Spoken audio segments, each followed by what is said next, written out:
I'm Ed Slavin, and I'm here today with Commissioner Jeanne Moeller of the Anastasia Mosquito Control District of St. Johns County. Thank you, Commissioner Moeller, for being here with us. Well, thank you for asking me. And let me ask you for openers, what is the Anastasia Mosquito Control District of St. Johns County, or AMCD? It is an independent taxing authority that is in charge of killing all the mosquitoes in the county, and it has an independent board of 5. Why in the name of all that's holy did you ever run for AMCD? Did you know what you were getting into? Well, I didn't really know what I was getting into, but I ran because I was a 2-time cancer survivor, and I wanted to get rid of all the organophosphate chemicals that are being used in our county. And indeed you have, haven't you? I certainly have, Thank as you. of March or April. Bless your heart. Thank you. You're welcome. Thank you. How many Anastasia Mosquito Control District meetings did you attend before you were elected? 36. That's a lot. How many doors and fence posts did you and your husband knock on in order to get elected? Over 6,000. And you know, it's real interesting because the precincts we walked are the precincts I won. It's a great correlation there. Awesome. Do we really need a $1.8 million luxury Bell jet helicopter to kill skeeters? No. Why? Well, because there are other helicopters out there, quite frankly, that run about $450,000 that are absolutely loaded, and that's what they are built to do, and I think that's where we need to go. You know, I've been accused of being anti-aerial program, which is absolutely untrue. I'm just opposed to a Rolls-Royce to do a plow's job. And there was no competitive bidding in buying the helicopter? Not that I'm aware of. No, it happened before I was on the board. And could you please tell us about the Bell helicopter and your involvement in fighting it for the last 5 years? Well, I've been fighting the Bell helicopter for 5 years because no one has ever been able to explain to me why Bell helicopter is a sole source when there are other helicopters. And I've been opposed to it because it is fully loaded with a $28,000 paint job, air conditioning, all of the apparatuses for cell phones, leather seats, headphones. I mean, if we're going to use it to spray skeeters, that's just not what we need. Does the $1.8 million price include anything that kills skeeters? Absolutely not. No tanks? No tanks, nothing. No nozzles, no sprayers? No. We have bought a people carrier to spray chemicals. As if we're going to Super Bowl games instead of killing skeeters? Yes. I doubt very seriously that they intended to go to Super Bowl games, but we probably could. And we don't need and have a comfortable ride in that $17,000 air conditioner. That's right. What about the meeting on July 10th? Is it true that 2 of your fellow commissioners went out and called the sheriff? Yes. Why'd they do it? Well, I believe that public officials need to be able to take the heat and criticism, and some of us are better able to do that than others, and they're just tired of hearing the criticism about the helicopter. So the easiest way they knew how to put an end to it was to call the sheriff, and it did in fact end it. But people are not going to give up, are they? Well, I am not going to give up, no. Thank God. However, I do believe that we need an aerial program in our county. It has not been scientifically proven that we need an aerial program. However, in all of the travels that I've done all over this state, Washington, D.C., spoken to people from all over the nation, aerial programs are working very, very well in other states and in other counties.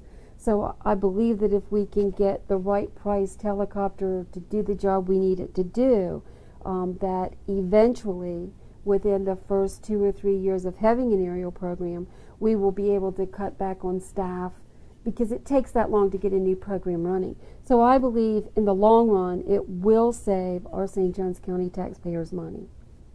But not a luxury helicopter to do it? Not a luxury helicopter to do it. I just think we've got the wrong thing.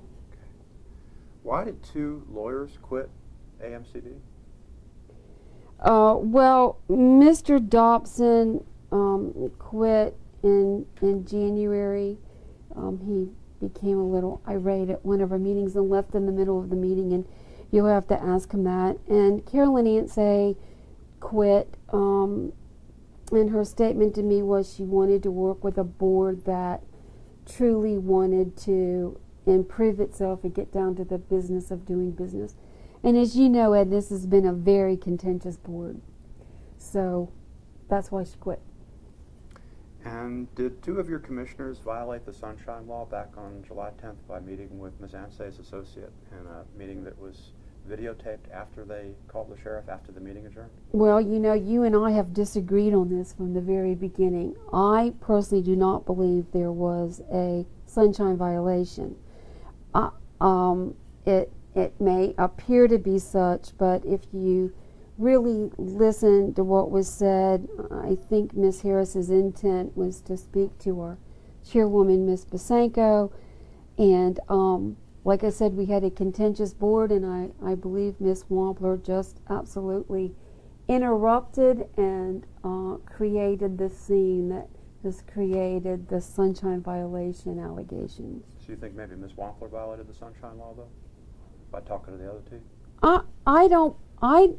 You and I have argued over this since July the 10th, and I don't believe there was a sunshine violation.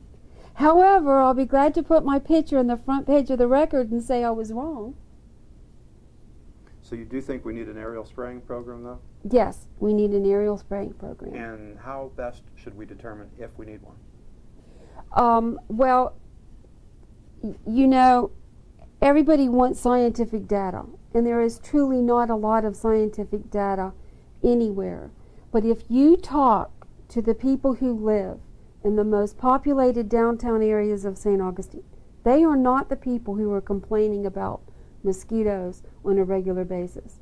When you get out into the swamps, when you get out off State Road 14, when you get into Hastings, and there are fields and fields of that are open and have pockets of water, it creates the nesting places for mosquitoes. And that is what is creating a problem. In addition to that, the builders and the developers in our commission have allowed so many developers to come in that science has proven that when you cut down all the trees and et cetera, that you get a huge influx of mosquito population. And so we have more and more and more areas that we cannot get into by truck.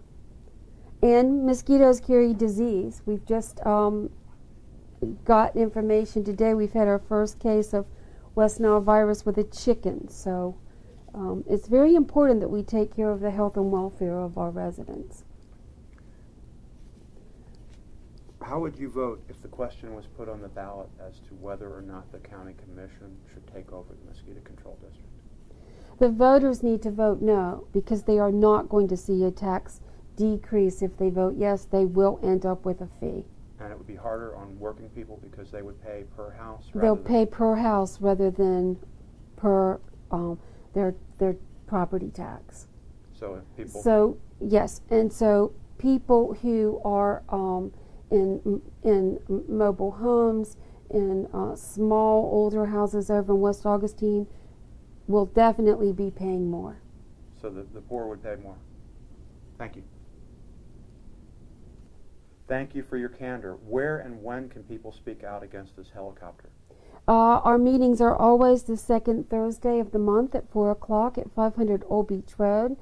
And the budget meeting, which is an open public forum, will be at 5:05 on September 13th, and we hope to see you there. Thank you. And there's no time limit at trim meetings on public speaking. That's correct. Thank you.